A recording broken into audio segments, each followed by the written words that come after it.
Subnautica est un jeu qui ne cesse de nous surprendre. Vous avez certainement passé de longues heures à arpenter le vaste univers océanique de ce jeu. Et pourtant, il reste bien des parts de mystères inexplorés. Aujourd'hui, je vous propose de découvrir 10 faits au sujet de Subnautica que vous ignorez peut-être.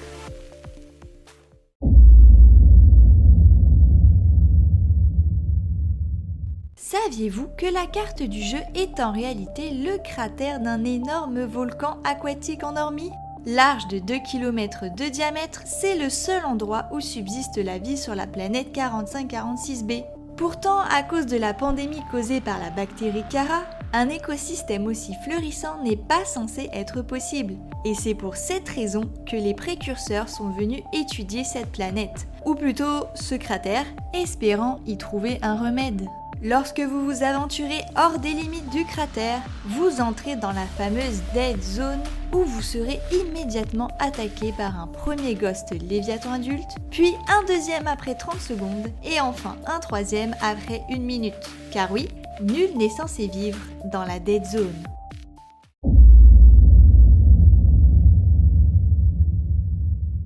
Lorsque vous entamez une nouvelle partie dans Subnautica, vous apparaissez dans la capsule de survie numéro 5. Mais saviez-vous qu'elle peut être située à différents endroits dans les Safe Shallows ? Le pop est aléatoire et permet de varier les environnements des premières heures de jeu. Une idée à la fois astucieuse et intelligente des développeurs qui permet de rendre chaque partie unique.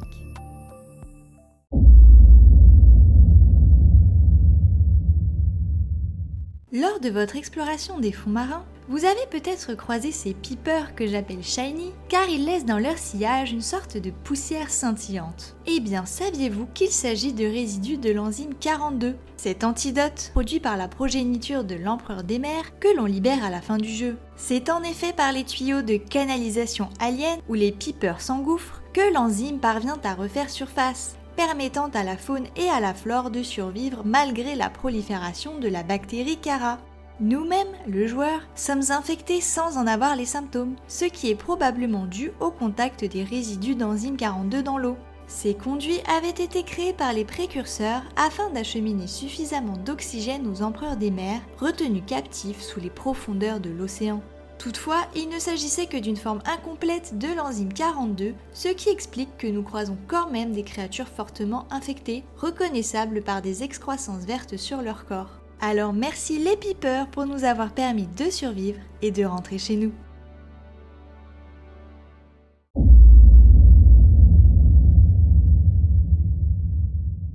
Saviez-vous que le nom Prawn est en fait un acronyme pour Pressure Reactive Waterproof Nanosuit ? Impressionné par cet accent anglais, n'est-ce pas ? Dans la langue de Molière, combinaison nano-imperméable réactive à la pression. Dans Subnautica, il s'agit du modèle MK3 qui est la dernière version de cet engin hautement technologique, uniquement possédé par la puissante société Altera. Le PDA nous apprend même que les pilotes de Prawn reçoivent plusieurs semaines d'entraînement afin de contrer le sentiment de surpuissance qu'ils ressentent lors des premières utilisations. Et je pense que l'on comprend bien pourquoi.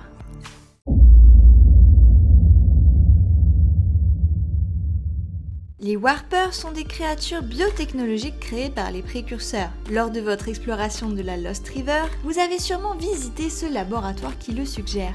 Mais savez-vous dans quel but ? Eh bien, ces insécateurs violets ont été conçus pour sécateuriser la faune infectée de la planète. L'anéantir si vous préférez. Néanmoins, cette fonction n'ayant pas démontré une quelconque utilité, vous les rencontrerez surtout aux alentours des infrastructures aliens abandonnées dont ils sont les défenseurs. De plus, vous souvenez-vous de ces étranges messages captés par notre radio et qui nous laissent pour le moins perplexes ? En voici un exemple. Il s'agit en réalité d'une communication en langage Warper. On retrouve ces tonalités un peu gutturales futuristes de lorsqu'on les croise dans la nature. De là à comprendre ce qu'ils disent, le mystère reste entier.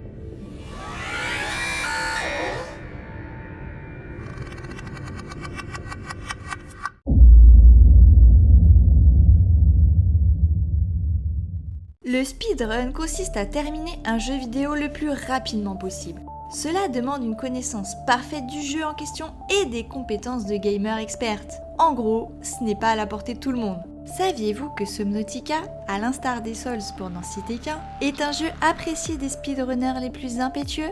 Pourtant, ce n'est pas le plus aisé car il y a beaucoup d'aléatoires. La capsule de survie, les minerais, les fragments de véhicules, entre autres, n'ont pas d'emplacement fixe. Le world record du speedrun de Subnautica avec glitch est de 28 minutes et 37 secondes. Il est détenu par un Norvégien surnommé Grongrong. Tandis que le record sans glitch et en mode hardcore avec une seule vie est de 59 minutes et 42 secondes. C'est un Américain portant le pseudonyme de Cinnamon Cookie qui le détient. Des prouesses captivantes que je vous invite à visionner. Quand on sait le temps qu'il nous a fallu pour finir une partie, voilà.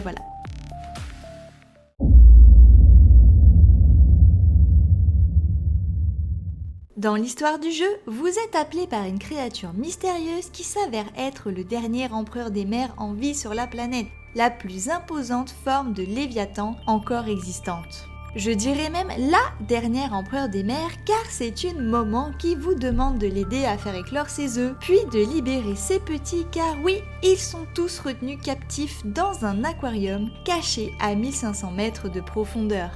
Une fois cette tâche accomplie, en général, vous êtes à la fin du jeu, vous finissez votre fusée et c'est ciao. Mais saviez-vous que si vous continuez à jouer suffisamment longtemps, les petits empereurs des mers grandiront et vous pourrez les retrouver aux 5 coins de la map dans différents biomes.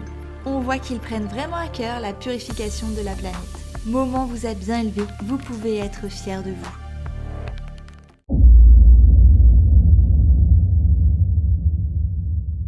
Le câlineur est une créature particulière que vous avez peut-être manqué lors de votre aventure dans Subnautica. Et c'est plutôt normal, car il n'existe pas dans la nature. Le seul moyen de le rencontrer est de trouver et faire éclore un des 5 œufs uniques bien cachés dans la map du jeu. D'après le PDA, le câlineur est proche du dauphin en termes d'intelligence et de curiosité.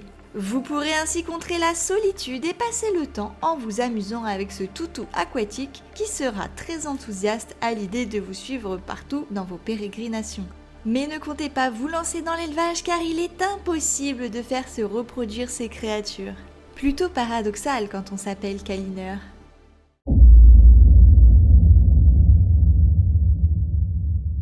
Plus nous nous enfonçons dans les profondeurs abyssales de l'océan, plus l'environnement et l'atmosphère deviennent pesants. Et nous sommes amenés à remarquer dans le sillage de notre exploration des squelettes de créatures gigantesques semblant appartenir à une époque immémoriale. Bien que la plupart de ces ossements appartiennent à des monstres qui nous sont inconnus, certains restes nous apparaissent étrangement familiers.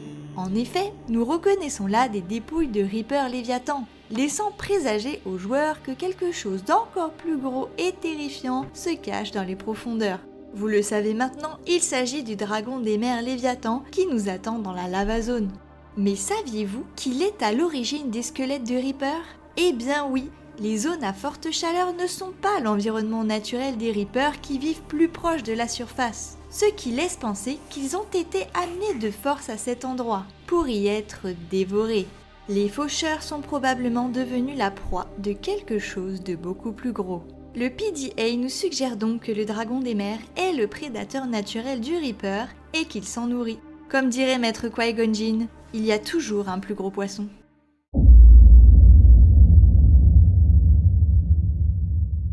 Le vaste monde de Subnautica cache bien des secrets et il est compliqué de se dire que l'on a fini le jeu à 100%. Car oui, il restera toujours une grotte ou une parcelle de la carte, même infime, qui échappera à notre radar.